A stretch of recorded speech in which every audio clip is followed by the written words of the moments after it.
പരീക്ഷണം 3. ഈ പരീക്ഷണത്തിന്റെ ലക്ഷ്യവും മറ്റു വസ്തുക്കളെ പോലെ തന്നെ വായുവിനും സ്ഥിതി ചെയ്യുവാൻ സ്ഥലം ആവശ്യമുണ്ട് എന്ന് തെളിയിക്കുക എന്നതാണ്. ഇതിനാവശ്യമായ വസ്തുക്കൾ ഒരു കുപ്പി, അതിന്റെ അടപ്പിൽ 2 ദ്വാരങ്ങൾ ഇടുന്നു.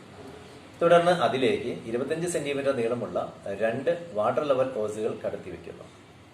അതിൽ ഒന്നിന്റെ അറ്റത്ത് കുപ്പിക്കുള്ളിലേക്ക് വരത്തക്ക വിധം ഒരു ബലൂൺ കെട്ടിവെക്കുന്നു. തുടർന്ന് ഈ കുപ്പിയിലേക്ക് ബലൂൺ ഇറക്കി വെക്കുകയും കുപ്പി നല്ല പോലെ നമുക്ക് അടയ്ക്കുകയും ചെയ്യും. ഇനി നമ്മൾ ഈ 2 പൈപ്പ് വഴിയും ബലൂൺ വീർപ്പിക്കാൻ ശ്രമിക്കുന്നു. ആദ്യം നമുക്ക് ഈ ബലൂൺ കെട്ടിയ പൈപ്പ് വഴി കുപ്പിക്കുള്ളിലേക്ക് ഊതി നോക്കാം. ഇപ്പോൾ ബലൂൺ വീർക്കുന്നതായി കണ്ടു. അതോടൊപ്പം തന്നെ ഈ പൈപ്പ് വഴി വായു, കുപ്പിക്കുള്ളിലുള്ള വായു പുറത്തേക്ക് പോകുന്നതായിട്ടും മനസ്സിലാക്കാൻ സാധിച്ചു. ആ വായു എന്റെ കയ്യിൽ മുട്ടുകയുണ്ടായി. ഇനി ഇതാ ഞാൻ ഇപ്പോൾ ഇവിടെ അടച്ചു പിടിച്ചിരിക്കുകയാണ്. ബലൂൺ അങ്ങനെ വീർത്തിരിക്കുന്നു. ഇനി ഞാൻ ദേ അടച്ചു വീഴുന്നത് തുറക്കുന്ന സമയത്ത് എന്ത് സംഭവിക്കുന്നു? ഈ ബലൂണിലെ വായു പുറത്തേക്ക് പോകുന്നു, ബലൂൺ ചുരുങ്ങുന്നു. അതോടൊപ്പം തന്നെ ഈ വായു ഉള്ളിലേക്ക്, കുപ്പിയിലേക്ക് പ്രവേശിക്കുകയും ചെയ്യുന്നു. ഇനി നമുക്ക് രണ്ടാമതായി ഊതുന്നതിനോടൊപ്പം തന്നെ മറ്റേ പൈപ്പ് അടച്ചു പിടിച്ചിട്ടൊന്ന് ഊതി നോക്കാം.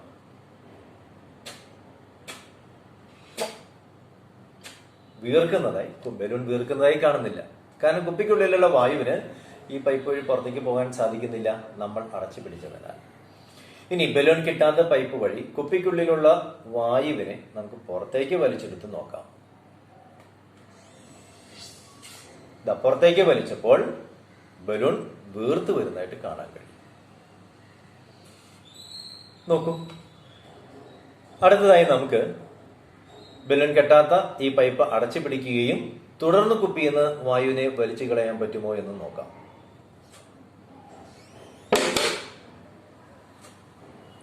ബലൂൺ വീർക്കുന്നില്ല, കുപ്പിക്കുള്ളിലുള്ള വായുവിനെ പുറത്തേക്ക് വലിക്കുവാനും സാധിക്കുന്നില്ല. കാരണം ഇവിടെ അടച്ചു പിടിച്ചിരിക്കുകയാണ്. ഇവിടെ നമുക്ക് 4 കാര്യങ്ങൾ കാണുവാൻ സാധിച്ചു. 1, ബലൂൺ കെട്ടിയ പൈപ്പ് വഴി കുപ്പിക്കുള്ളിലേക്ക് ഊതിയപ്പോൾ ബലൂൺ വീർക്കുന്നതിനനുസരിച്ച് കുപ്പിക്കുള്ളിലുള്ള വായു പുറത്തേക്ക് പോകുന്നതായിട്ട് കണ്ടു. 2, നമ്മൾ ബലൂൺ കെട്ടിയ പൈപ്പ് വഴി ഊതുന്നതിനോടൊപ്പം തന്നെ ബലൂൺ കെട്ടാത്ത പൈപ്പ് അടച്ചു പിടിച്ചപ്പോൾ കുപ്പിക്കുള്ളിലുള്ള വായുവിന് പുറത്തേക്ക് പോകാൻ സാധിച്ചില്ല. അതുകൊണ്ട് തന്നെ ബലൂണിന് വീർക്കുവാനും സാധിച്ചില്ല, ബലൂണിലേക്ക് വായുവിന് പ്രവേശിക്കുവാനും സാധിച്ചില്ല. ഇനി 3, നമ്മൾ കുപ്പിക്കുള്ളിലുള്ള വായുവിനെ ബലൂൺ കെട്ടാത്ത പൈപ്പ് വഴി വലിച്ചപ്പോൾ ബലൂൺ വീർത്തു വരുന്നതായിട്ട് കണ്ടു.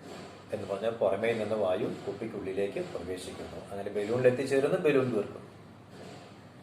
4, നമ്മൾ വായു വലിച്ചു നീക്കുന്നതിനോടൊപ്പം ഈ പൈപ്പ് അടച്ചു പിടിക്കുകകൂടി ചെയ്തപ്പോൾ ബലൂണിലേക്ക് വായുവിനെ പ്രവേശിക്കാൻ സാധിച്ചില്ല, കുപ്പിക്കുള്ളിലുള്ള വായുവിനെ നമുക്ക് പുറത്തേക്ക് വലിക്കുവാനും കഴിഞ്ഞില്ല. അതുകൊണ്ട് തന്നെ ബലൂൺ വീർത്തില്ല. അപ്പൊ ഈ നിരീക്ഷണ ഫലങ്ങളെ അപഗ്രഥിക്കുമ്പോൾ നമുക്ക് മനസ്സിലാക്കാൻ പറ്റുന്ന ഒരു കാര്യം, കുപ്പിക്കുള്ളിൽ വായു ഉള്ള സാഹചര്യങ്ങളിൽ ബലൂണിന് വീർക്കാൻ സാധിച്ചില്ല. കുപ്പിക്കുള്ളിലുള്ള വായുവിന് പുറത്തേക്ക് പോകുവാൻ സാധിച്ച ഘട്ടത്തിൽ മാത്രമേ ബലൂണിന് വീർക്കുവാൻ സാധിച്ചു. ഇതിൽ നിന്ന് നമുക്ക് മനസ്സിലാക്കാവുന്ന ഒരു കാര്യം, കുപ്പിക്കുള്ളിലുള്ള വായുവിന് സ്ഥിതി ചെയ്യുവാൻ സ്ഥലം ആവശ്യമുള്ളത് കൊണ്ട് തന്നെയാണ് കൂടുതൽ വായുവിന് ബലൂണിലേക്ക് പ്രവേശിക്കുവാൻ കഴിയാതെ വന്നതും ബലൂൺ വീർക്കാതിരുന്നതും. അപ്പോൾ കുപ്പിക്കുള്ളിലുള്ള വായു പുറത്തു പോയപ്പോൾ ആ സ്ഥലത്തേക്ക് ബലൂണിലേക്ക് വായു പ്രവേശിച്ചു വീർത്തു. അപ്പോൾ വളരെ വ്യക്തമാണ്, ഈ കുപ്പിക്കുള്ളിലുള്ള വായുവിന് സ്ഥിതി ചെയ്യുവാൻ സ്ഥലം ആവശ്യമുണ്ട്. അതായത് വായുവിന് മറ്റു വസ്തുക്കളെ പോലെ തന്നെ സ്ഥിതി ചെയ്യുവാൻ സ്ഥലം ആവശ്യമാണെന്ന് ഈ പരീക്ഷണങ്ങളിലൂടെ നമ്മൾക്ക് വ്യക്തമാകും.